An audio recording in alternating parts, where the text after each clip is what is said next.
এখন ক্লিয়ার ভাইয়া হইছে হইছে এখন আসলে ধরেন না ভাই ধরেন ভাই আপনি এই চা তখন থেকে সারা কানে এই সামনে মোবাইল ক্লিয়ার ক্লিয়ার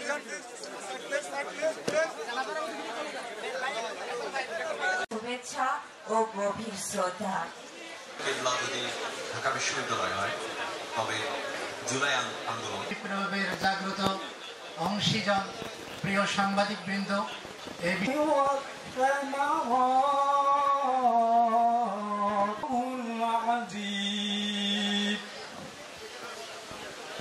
দিবসে সম্মানিত সুধীজন, আজকে আমরা যাদেরকে স্মরণ করছি তাদের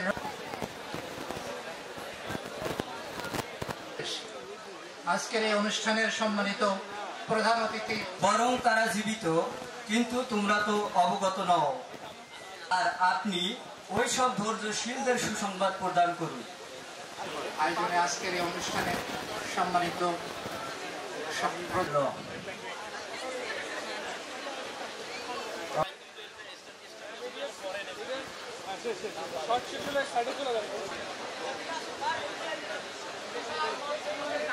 ও পরিবেশবিদ প্রফেসর ডক্টর এস.এম.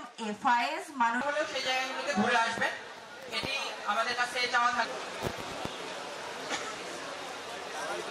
কেবলা যদি ঢাকা বিশ্ববিদ্যালয় হয় তবে জুলাই পীরগাছার শহীদ রঞ্জু মিয়া, শহীদ মামুন মিয়া এবং শহীদ সাইফুল ইসলাম। শিক্ষক ছিলাম আমরা, অনেকেই দিনে রাত রাস্তাতে ছিলাম। তানজিম ছিল, রেজওয়ানা ছিল, আমরা অনেকেই ছিলাম এখানে। তো আমার একটা জিনিস মনে পড়ে, আমি কিন্তু আবু সাইদের যে মৃত্যুর ঘটনাটা এটা আমি 16 তারিখে দেখি নাই। 17 তারিখে আমাদের একটা প্রোগ্রাম ছিল, ঢাকা বিশ্ববিদ্যালয়ের শিক্ষকরা আয়োজন করেছিল। সেখানে আমরা শাহবাগ থানা থেকে 2 ছাত্রকে ছাড়িয়ে এনেছিলাম। তারপর ফিরে এসে আমরা অপরাজেয় বাংলার পাদদেশে আমরা বক্তব্য রাখার পর দুপুরে বাসায় গিয়ে আবার আসলাম আমি। তখন ভিসি চত্বরের সামনে গায়েবী জানাজা পড়ার একটা চিন্তা ছিল। সেখানে খুব অল্প সংখ্যক শিক্ষকই ছিল, তানজিম ছিল, আমার স্পষ্ট মনে আছে। সেখানে আমার এত রাগ লাগছিল যে গুলি বর্ষণের ঘটনা শুনেছি দেখি নাই তখন। আমি সেখানে প্রথম 17 জুলাই বিকাল 3টার দিকে আমি সরাসরি স্বরাষ্ট্রমন্ত্রীর পদত্যাগ চেয়েছি, এবং আমার কণ্ঠে এত ঘৃণা ছিল যে ওনার মধ্যে যদি মিনিমাম এই সমস্ত কথা বলে, ওনার মধ্যে যদি মিনিমাম মনুষ্যত্ব থাকে, সেজন্য অবশ্যই পদত্যাগ করে। এই সমস্ত কথাবার্তা বলার পর বিভিন্ন মানুষ আমাকে সাবধান করলো যে আমি যেন বাসায় না থাকি। তো আমি 17 তারিখ রাতে অন্য একজন শিক্ষকের বাসায় ছিলাম, গভীর রাত আমার মনে আছে। তখন আমি প্রথম আবু সাইদের গুলিবর্ষণের ঘটনাটা দেখি। এখন আমি অনেস্টলি একটা কথা বলি, আমি খুব সাহসী মানুষ না, কিন্তু আমি সেদিন যখন এই দৃশ্যটা দেখলাম, বারবার দেখছিলাম, 17 তারিখের রাতে এটা ভাইরাল হয়ে গেছে। আমার মনে হলো যে আমাদের আর ভয় পাওয়ার অধিকার নাই। এইভাবে একটা ছেলে জীবন দিতে পারে নিশ্চিত মৃত্যু জেনে, আমরা তাদের অভিভাবক, আমাদের আর ভয় পাওয়ার কোনো অধিকার নাই। এবং আমি আশ্চর্য হয়ে যাই যে একটা ছেলের আত্মত্যাগ, যাকে আমি কখনো দেখিও নাই, তার আত্মত্যাগ আমার মতো একটা মধ্যবয়সী প্রায় ভীতু একটা মানুষকে জাস্ট জীবনের পরোয়া না করে দিনে রাত্রে রাস্তায় থাকার আন্দোলনে উদ্বুদ্ধ করতে পেরেছিল। আবু সাইদের এত বড় শক্তি ছিল। আমি যখন আবু সাইদের বিভিন্ন ফুটেজ দেখি, সরি আমি একটু তার কথা বলতে হবে আমাকে, আমি যখন তার ফেসবুক স্ট্যাটাসগুলো দেখি, আপনি খেয়াল করে দেখেন, তার আদর্শের দিকটা দেখেন। 13 তারিখে উনি প্রথম একবার বলেছেন সম্মানের কথা। উনি শামসুজ্জোহা স্যারের কথা বলছিলেন, বলতে গিয়ে উনি বলেছেন যে একজন শামসুজ্জোহা হয়ে মরে যাওয়া অনেক সম্মানের, মরে যাওয়ার কথা বলেছেন। আরেকটা স্ট্যাটাস ছিল, 15 তারিখের স্ট্যাটাস ছিল এটা, 13 তারিখে আরেকটা স্ট্যাটাসে উনি মৃত্যুর কথা বলেছিলেন। বলেছিলেন যে অন্যায়কারীদের সাথে থেকে 100 বছর বাঁচার চেয়ে ন্যায়ের পথে থেকে বেঁচে যাওয়া অনেক সম্মানের, ন্যায়ের পথে থেকে মরে যাওয়া অনেক সম্মানের, অনেক আনন্দের।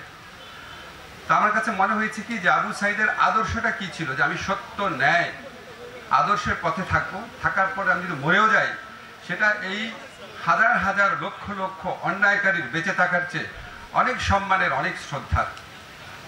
আমার কাছে এই জিনিসটা খুবই বিস্ময়কর লাগে যে আমার কাছে মনে হচ্ছে না আবু সাইদ মৃত্যুর জন্য প্রিপেয়ার ছিল। বিশ্বাস করেন, আমি এটা বিশ্বাস করি। তারপর আমি যখন শহীদুল ভাইয়ের ফুটেজটা দেখলাম, যেটা ফরেন্সিক এক্সপার্টরা দেখিয়েছে, আপনি লক্ষ্য করে দেখেন প্রথমবার তাকে নির্মমভাবে পেটানো হয়েছে, তারপর বার এসেছে গুলি খাওয়ার পর তার চেহারার মধ্যে একটা প্রচন্ড বিস্ময় ছিল যে এইভাবে গুলি করে দিল। তারপর উনি ওখান থেকে সরেন নাই। ওই ফুটেজের মধ্যে দেখেন চোখের নিচ দিয়ে রক্ত বেরোচ্ছে, মুখ দিয়ে রক্ত বেরোচ্ছে। এই কারেজ, এই যে একটা আদর্শিক একটা প্রস্তুতি এবং এই সাহস, মানে আপনি খেয়াল করে দেখেন আমাদের এই গণ আন্দোলনে, আমাদের গণতন্ত্রের আন্দোলনে বহু মানুষ বহুভাবে মারা যায়, কিন্তু এইভাবে দাঁড়িয়ে একটা প্রতিরোধের একটা উজ্জ্বল একটা ভাষা নিয়ে উদ্ধতভাবে দাঁড়িয়ে, সাহসী দুঃসাহসীভাবে দাঁড়িয়ে একের পর এক পুলিশ গুলি করছে, লুটিয়ে যাওয়ার আগ পর্যন্ত আবু সাইদ নড়েনি। আমার মনে হয় যে আবু সাইদ হচ্ছে আমাদের জুলাইয়ের বীর শ্রেষ্ঠ। এত বড় বীরত্ব এটা আমরা অনেক বছর লাগবে আমাদের রিয়ালাইজ করতে। আবু সাইদের সাথে সাথে অন্যান্য শহীদদের কথা আমাদের বলতে হবে। আবু সাইদের ঘটনার দিনই প্রতিবাদ করে আরো 5 জন প্রাণ হারিয়েছিলেন।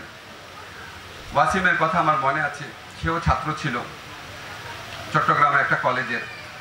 ততক্ষণে তো সবাই জেনে গেছে যে এইভাবে দাঁড়ালে পুলিশ এভাবে গুলি করবে এবং মৃত্যু হতে পারে। এইটা জেনে এই দেশের শত শত তরুণ, 1000-এরও বেশি তরুণ আত্মাহুতি দিয়েছে এই দেশ গড়ার জন্য। এত বড় আত্মদান যখন হয়, তারপর আমরা যখন এরকম দায়িত্ব নেই, আমাদের সত্যি মাঝে মাঝে মনে হয় এত বড় আত্মদানের প্রপার রেকগনিশন, প্রপার সম্মান করার সাধ্য কি আমাদের আছে? আসলে নাই, কিন্তু আমরা চেষ্টা করি। আপনাদের আমাকে দেখলে আপনাদের একটা কথা খুব বলতে ইচ্ছা করে, বিচারের কথা। আপনারা জানেন যে আবু সাইদ হত্যাকাণ্ডের জন্য স্পষ্টভাবে যে 2 জন পুলিশ কনস্টেবল দায়ী ছিল, সুজন এবং আমির হোসেন, তারা 2 জনই গ্রেফতার হয়েছে। তাদের বিচার কাজ শুরু হয়েছে। ফরমাল চার্জ দেওয়া বলে, এখানে আইনের বিষয়ে যারা বুঝেন ভালো করে বুঝবেন, ফরমাল চার্জ দেওয়ার মাধ্যমে বিচার কাজ শুরু হয়। এই বিচার কাজটা শুরু হয়েছে এবং আমরা যখন বিচারের কথা বলি, আপনারা দেখবেন আপনাদের খুব, যেখানেই যাই আমাকে বলে বিচার দেরি হচ্ছে কেন, বিচার আরো দ্রুত করতে হবে, বিচার দেখে যেতে চাই। এই যে আপনারা মুক্তভাবে আমাকে দেখে যে এই প্রশ্নগুলো করতে পারেন, সমালোচনা করেন, এটার জন্যই তো জুলাই গণ আন্দোলন হয়েছে, জুলাই গণ অভ্যুত্থান হয়েছে। এই স্বাধীনতার চর্চা সবসময় বজায় রাখতে হবে। আমরা যতভাবে পারেন আমাদেরকে জবাবদিহিতার মধ্যে রাখবেন। আমি শুধু আপনাদের একটা কথা বলি, যখন আমরা বিচার কার্য শুরু করলাম, প্রথম দিকে কোর্টই নাই, কোর্ট ভবন রেনোভেট করতে হয়েছে। আমাদেরকে ইঞ্জিনিয়ার বলেছিল 3 মাস লাগবে। সেটা আমি এবং আমাদের আদিলুর রহমান খান, পূর্ত সচিব, পূর্তমন্ত্রী, আমরা রেগুলার ওখানে ইন্সপেকশনে যেতাম। 3 মাস লাগবে বলেছে, সেটা আমরা 1 মাসে করিয়েছি। আমাদের কোর্ট ছিল না, বিচারক ছিল না, বিচারক নিয়োগ দিতে হয়েছে। প্রসিকিউটর ছিল না, প্রসিকিউটর নিয়োগ দিতে হয়েছে। তদন্তকারী কর্মকর্তা যারা তদন্তকারী নিয়োগ দেওয়া হয়েছে, দেওয়ার পর দেখা গেল কিছু লোক কাজ করছে না, তাদের চেঞ্জ করে আবার দিতে হয়েছে। এবং বিচার কাজ আপনাদেরকে আমি নিশ্চিত করছি পূর্ণ গতিতে এগিয়ে চলেছে। এখানে কারো কোনো রকম গাফলতি নাই। আপনাদের শুধু একটা জিনিস মনে করিয়ে দিই, শেখ হাসিনা কথায় কথায় তার বাবার মৃত্যুর কথা বলতো। সেই বাবার মৃত্যুর হত্যাকাণ্ডের যে বিচার, এটা করতেই উনার আমলে 3.5 বছর সময় লেগেছিল। 3.5 বছর। তাহলে আপনি বুঝতে পারবেন যে একটা বিচার কার্য যখন আমরা খুব স্পষ্টভাবে, খুব সুষ্ঠুভাবে সারা পৃথিবীর কাছে গ্রহণযোগ্যভাবে বিচার করতে যাই, আমাদেরকে সমস্ত কিছু চিন্তা করতে হয়। আমরা তো শেখ হাসিনার বিচার করতে এখানে আসি নাই, শেখ হাসিনার আমলের বিচার করতে এখানে আসি নাই। শেখ হাসিনার আমলের মতো জেলে ধরে ফাঁসি দিয়ে দিলাম, কিছু কিছু ক্ষেত্রে হয়েছে পরবর্তীকালে, সেটা না। আমরা চেয়েছি এই বিচার কার্যটা পুঙ্খানুপুঙ্খভাবে পরীক্ষা করে সারা পৃথিবীর কাছে গ্রহণযোগ্যভাবে যেন এই বিচার কার্যটা হয়। এবং আপনাদেরকে আমি বলি, আমার তো এখানে বিচার বিভাগের স্বাধীনতার একটা ব্যাপার আছে। আমি তো বলতে পারি না যে বিচার বিভাগের স্বাধীনতার ক্ষেত্রে আমি তো বলতে পারি না যে এই সময়ের মধ্যে বিচার করতে হবে, এত হস্তক্ষেপ করা হয়। কিন্তু আমি যেটুকু খবর জানি, আমার সাথে তো প্রসিকিউশন টিমের কথা হয়, আমি নিশ্চিত, আমার দৃঢ় বিশ্বাস, আমাদের সরকারের শাসন আমলে আপনারা আবু সাইদ হত্যাকাণ্ডের বিচার দেখে যাবেন। বিভাগের অনেক উন্নয়নের কথা তুলেছেন, রংপুর অবহেলিত অঞ্চল বলেছেন, রেদওয়ানা অনেক কিছু বলেছেন। আমি শুধু আপনাদের একটা কথা বলি, রেদওয়ানা একটা কথা শুধু একটু হয়তো ওর মনে ছিল না, আমাদের যে চায়নাইজ হসপিটালটা নির্মাণের কথা আছে এখানে, এই হসপিটালটাকে ঘিরে একটা হেলথ সিটি, সর্বাধুনিক হেলথ সিটি গড়ার পরিকল্পনা আমাদের প্রধান উপদেষ্টার আছে। উনি এটা মিন করেন, উনি আমাদের সাথে এটা বলার সময় আপনি চিন্তা করেন যদি একটা সর্বাধুনিক হসপিটালকে ঘিরে একটা হেলথ সিটি হয়, আমাদেরকে যখন স্যার আমরা যখন কেউ বলেছিল যে রংপুরে মানুষ যাবে নাকি, উনি তখন বলেন এমন হসপিটাল করতে হবে যে মানুষ ভারতে আর থাইল্যান্ডে না গিয়ে রংপুরে যেন যায়। এর পাশাপাশি আপনারা জানেন লালমনিরহাটে যে বিমানবন্দর আছে এটাকে সর্বাধুনিকভাবে গড়ে তোলার চেষ্টা হচ্ছে, সবকিছু একটা সমন্বিত পরিকল্পনার মাধ্যমে। আমরা আমাদের সময় হয়তো শেষ করতে পারবো না, কিন্তু আমরা যেখান থেকে শুরু করে যাব সেটাকে পাহারা দেওয়ার, সেটাকে রক্ষা করার দায়িত্ব আপনাদের থাকবে। আর এখানে শহীদ পরিবার আছে, আমি যখন ওখানে বসে থাকি আপনাদের দিকে তাকায়, আমি মানে বেশিক্ষণ তাকিয়ে থাকতে পারি না।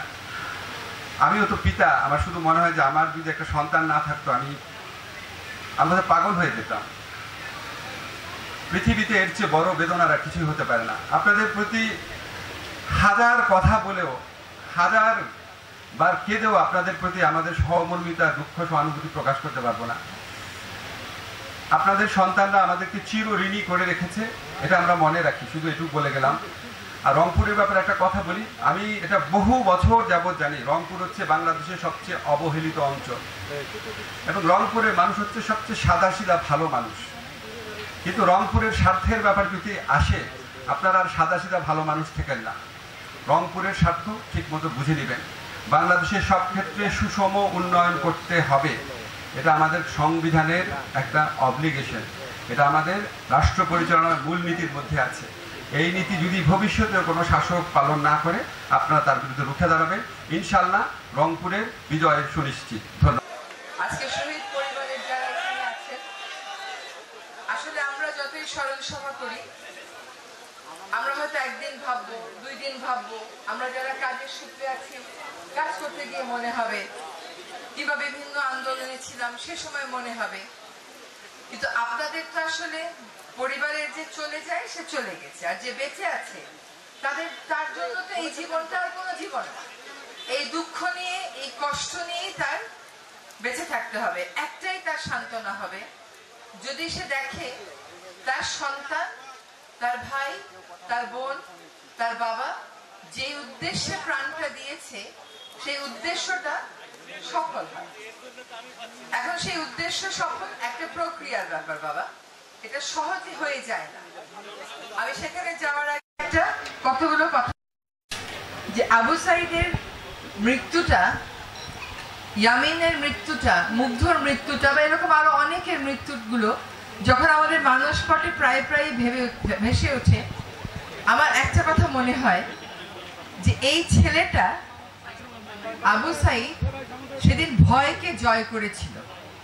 এর আগেও কিন্তু স্বৈরাচার বিরোধী, সরকার বিরোধী আন্দোলন হয়েছে। এই আন্দোলনের ভিন্ন মাত্রাটা কি ছিল?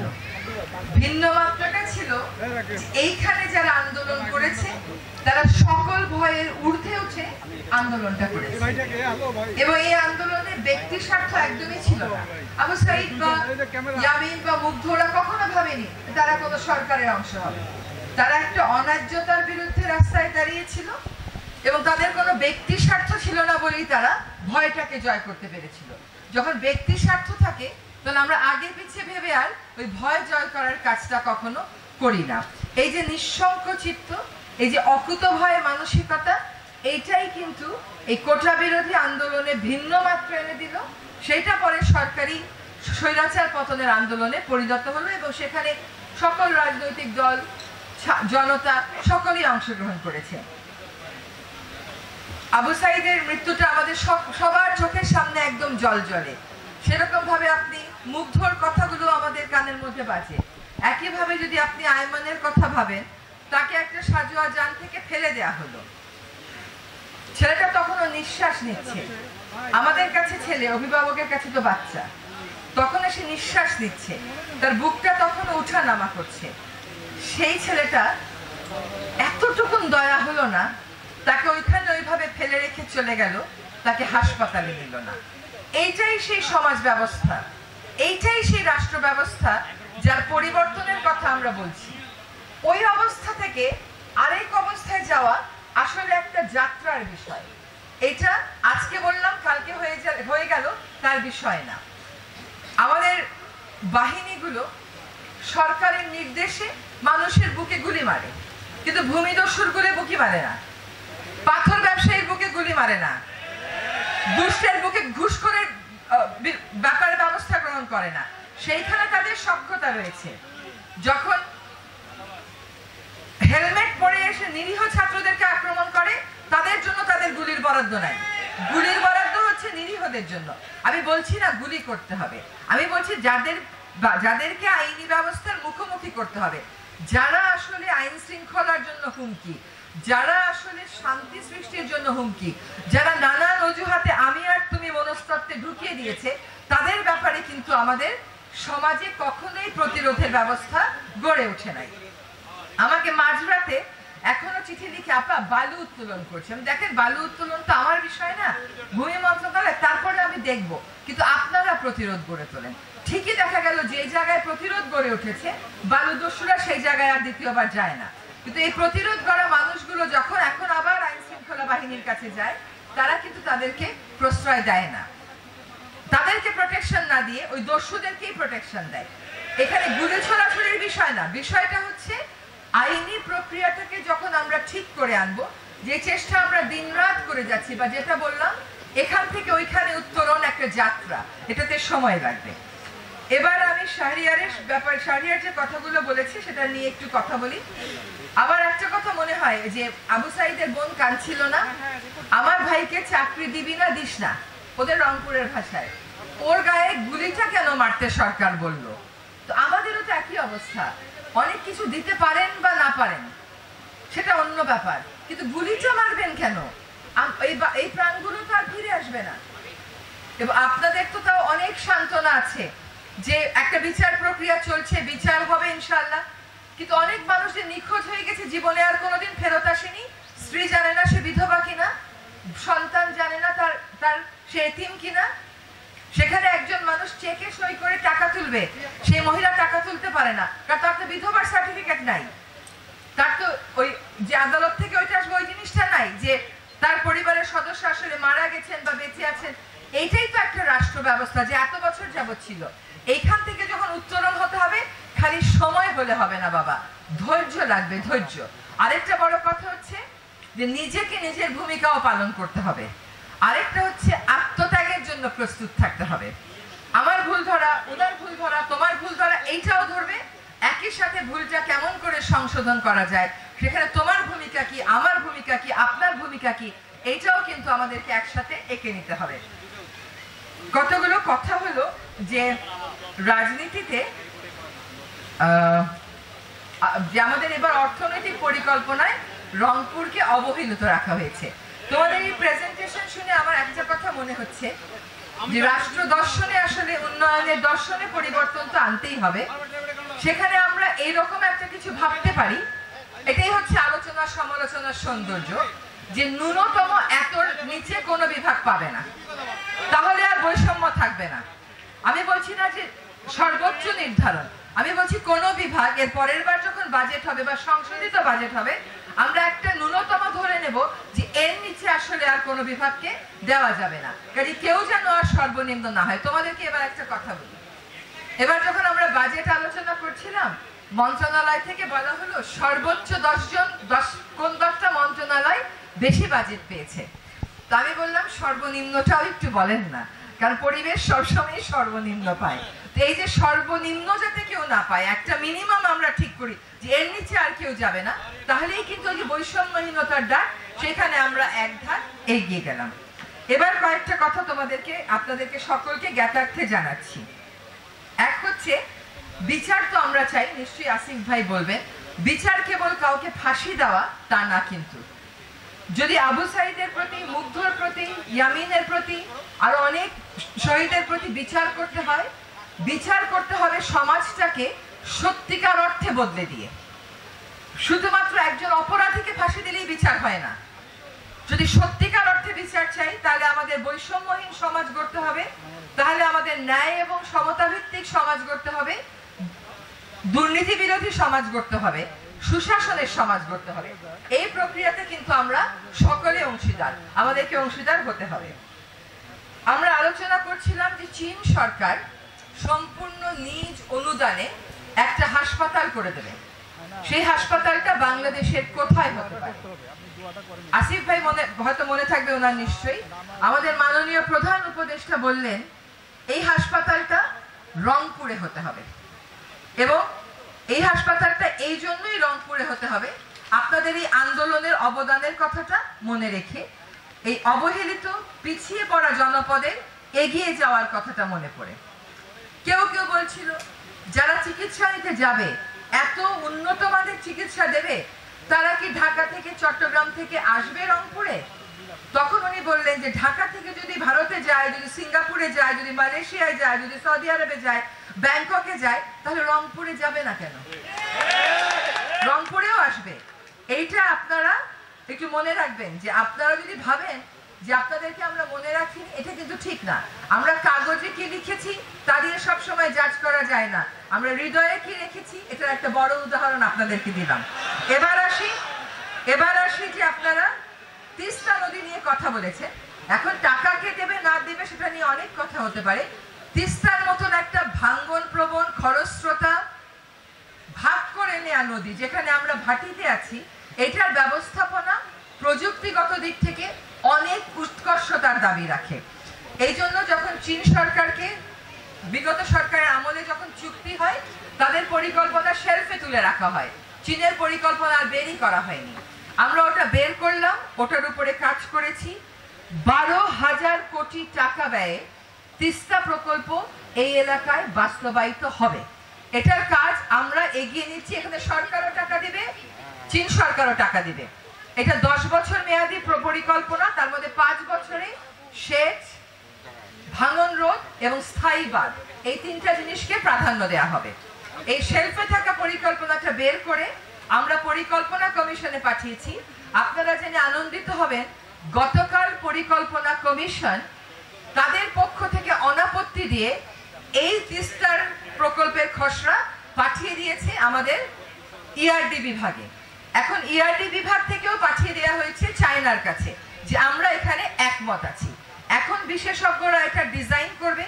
আপনাদের কাছে কিন্তু চীনা বিশেষজ্ঞরা এসেছিল, 5টা জায়গাতে আপনারা বসে মতামত দিয়েছেন।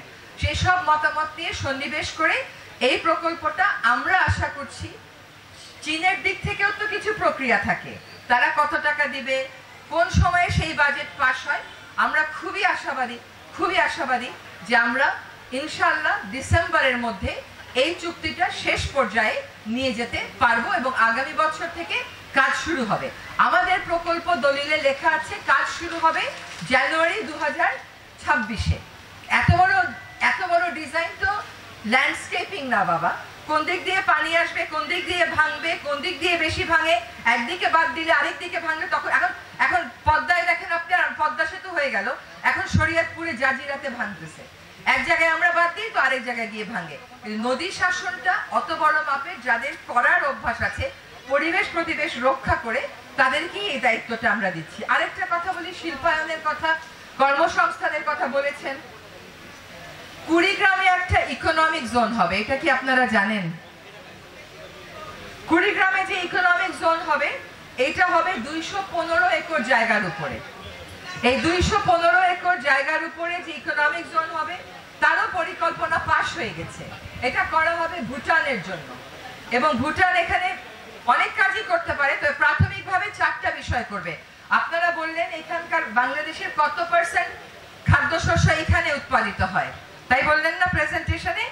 ভুটান কৃষি নিয়ে কাজ করবে যাতে রপ্তানিও করা যায়। ভুটান টেক্সটাইল এবং গার্মেন্টস নিয়ে কাজ করবে। গতকাল গেছি নদী ভাঙন প্রবণ এলাকায়, আমাকে নারীরা ধরে বলল, আপা আমাদেরকে একটা গার্মেন্টস করে দেন। তো তাদেরকেও বলে দিয়ে যে তাদের এখানে ভুটানের এই ইকোনমিক জোনে গার্মেন্টস হবে। তারপরে হচ্ছে খেলনা বানানো হবে এবং ফার্নিচার তৈরি করা হবে। এই ইকোনমিক জোনটার জন্য 215 একর জায়গা আমরা খুঁজছি। এটা আমরা থাকতে থাকতে আপনারা দেখবেন এটা একটা পর্যায়ে চলে গেছে। দেখেছি সে কিন্তু ময়লা আবর্জনা কুড়িয়ে জায়গা পরিষ্কার করছে।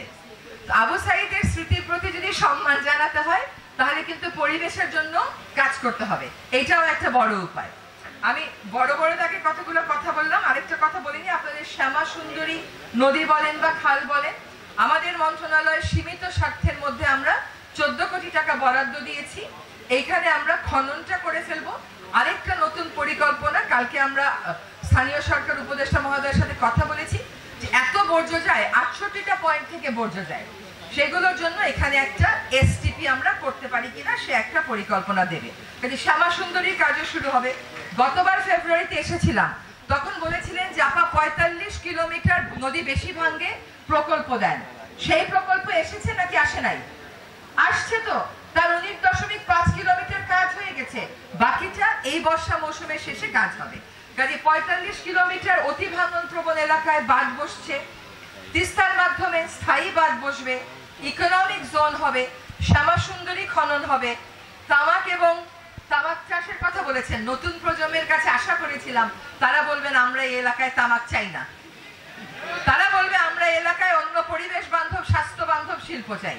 হ্যাঁ, উন্নয়ন যা শিখিয়ে দেয় সেটা ভাবলে হবে না, আপনারা ভিন্ন প্রজন্ম ভিন্নভাবে ভাববেন। তো আসলে কাজ হচ্ছে না এটা বলাটা ঠিক না, কাজ হচ্ছে। এবং আপনি দেখেন কতগুলো বড় বড় প্রকল্পের কথা বললাম। আপনাদের এলাকায় বন আছে, সেই বন রক্ষায়ও কাজ করব। শহীদদের স্মৃতির প্রতি এতজন শহীদ পরিবার আছেন, সকলের নাম আর নিলাম না। আপনাদের স্মৃতির প্রতি আমরা সম্মান দেখাবো তখনই যখন আপনার ছেলে, আপনার ভাই, আপনার মেয়ে, আপনার বোন, স্বামী মারা গেছে, যেই দেশের জন্য, দেশটাকে আমরা সেই রকম করে গড়ে তুলতে পারবো। আমাদের মধ্যে যেন কেউ বিভেদ সৃষ্টি করতে না পারে। সমালোচনা ঠিক আছে, কিন্তু বিভক্ত সমাজ হয়ে গেলে আর কাঙ্ক্ষিত লক্ষ্যে আমরা পৌঁছাতে পারবো না। বিভেদ শুধু স্বৈরাচারের সাথে, আর কারোর সাথে বিভেদ নাই। আর সকলে মিলে আমরা একসাথে কাজ করব। জুলাই ফাউন্ডেশন হয়েছে, তারও সীমাবদ্ধতা আছে, সবগুলো একদিনে উত্তরণ হবে না। আপনারা যদি আমাদেরকে প্রশ্নের মুখে রাখেন, আমাদের সাথে আলোচনায় বসেন, আমাদেরকে জানান, নিশ্চয়ই সমস্ত রাস্তা আমরা সঠিক করতে পারবো। ধন্যবাদ।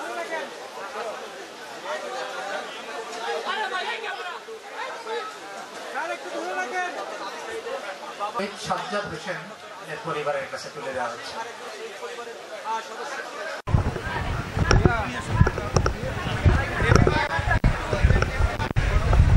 হাবিবুর রহমান সাহেব মঞ্চে আসেন, মোড়ক উন্মোচনের জন্য বইগুলি সামনে নিয়ে আসেন। আমার ছেলে হত্যা প্রথম হত্যা আমার ছেলে রংপুর রোগী ইউনিভার্সিটির রাস্তা। এইটা যেন বিচার ওই হিসাবে বিচার আগে হওয়ার দরকার। সরকার যেন নির্দিষ্টভাবে অপরাধীকে আইনের আওতায় নিয়ে আসি, যেন তার বিচার করে। আর আমার শহীদ পরিবার হিসাবে কিছু সরকার সহায়তা দেওয়ার কথা, সেটা যেন আমি পাই। এটাই আর কোনো কথাবার্তা আমার নাই। আসসালামু আলাইকুম। শহীদ রমিজউদ্দিনের বাবা রকিবুল আহমেদ গত 4 তারিখে আগস্টে ছেলে কারণবাজারের বিদ্যুৎ দুর্গে শহীদ হয়েছে। মৃত্যু 2 নম্বরে আমার ছেলে গুলি খাওয়ার সঙ্গে সঙ্গে মারা গেছে। হ্যালো, আমি শহীদ সাজ্জাদ হোসেনের মা। আসসালামু আলাইকুম ওয়া রাহমাতুল্লাহ। আমি শহীদ আব্দুল্লাহ তাহিরের আম্মা। আমার ছেলে ঢাকায় লেখাপড়া করতেন। জুলাই 11 তারিখে সে রংপুর আসে এবং 19 তারিখে সে শাহাদত বরণ করেন। আমরা চাই না, আমরা চাই বিচার, সংস্কার, পূর্ণভাবে দেশের পরিবর্তন যখন আসবে তখনই এর বিচার চাই, নির্বাচন চাই। এর আগে যাতে নির্বাচন না হয়। জামালের বাবা আমার ছেলে নারায়ণগঞ্জে মারা গেছে, পাশে হাসপাতালে।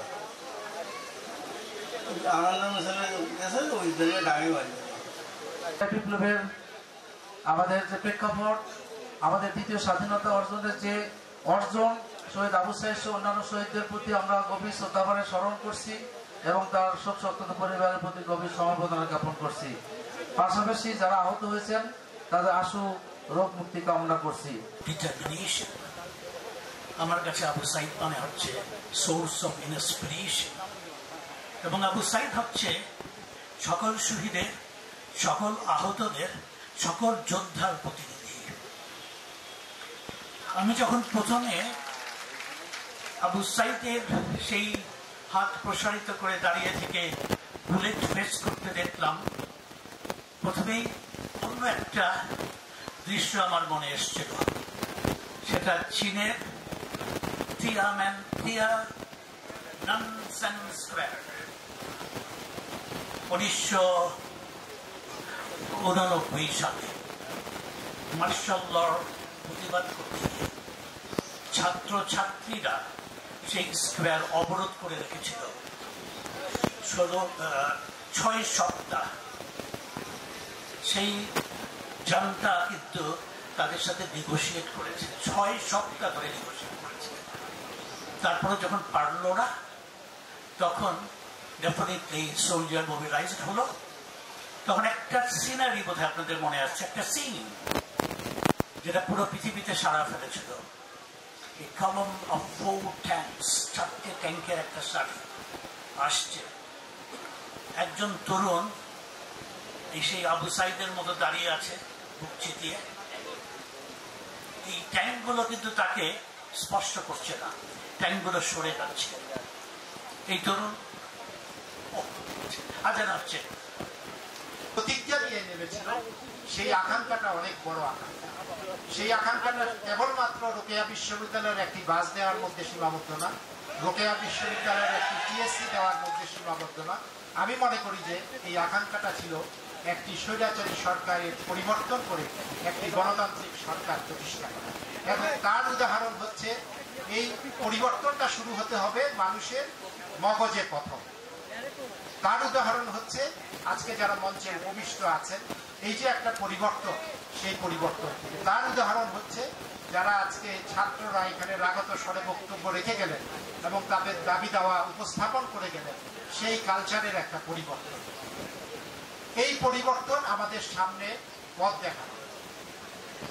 শিক্ষা মন্ত্রণালয়ের পক্ষ থেকে আপনাদের প্রতি আমি এই প্রতিশ্রুতি ব্যক্ত করতে চাই যে মন্ত্রণালয় না, সম্পূর্ণ উপদেষ্টা পরিষদ এবং রাষ্ট্র শিক্ষা ব্যবস্থার আমূল পরিবর্তন এবং সংস্কারের প্রতিজ্ঞাবদ্ধ।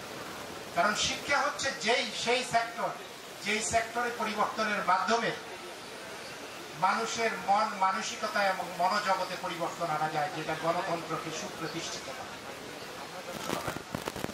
ঠিক একইভাবে 1946-47 সালে, ঠিক একইভাবে 1971 এই অঞ্চলের প্রথম এবং বাংলাদেশের প্রথম শহীদ 71 স্বাধীনতা যুদ্ধে শঙ্কু সমজদার, একইভাবে এই গণঅভ্যুত্থানের প্রথম শহীদ আবু সাইদ।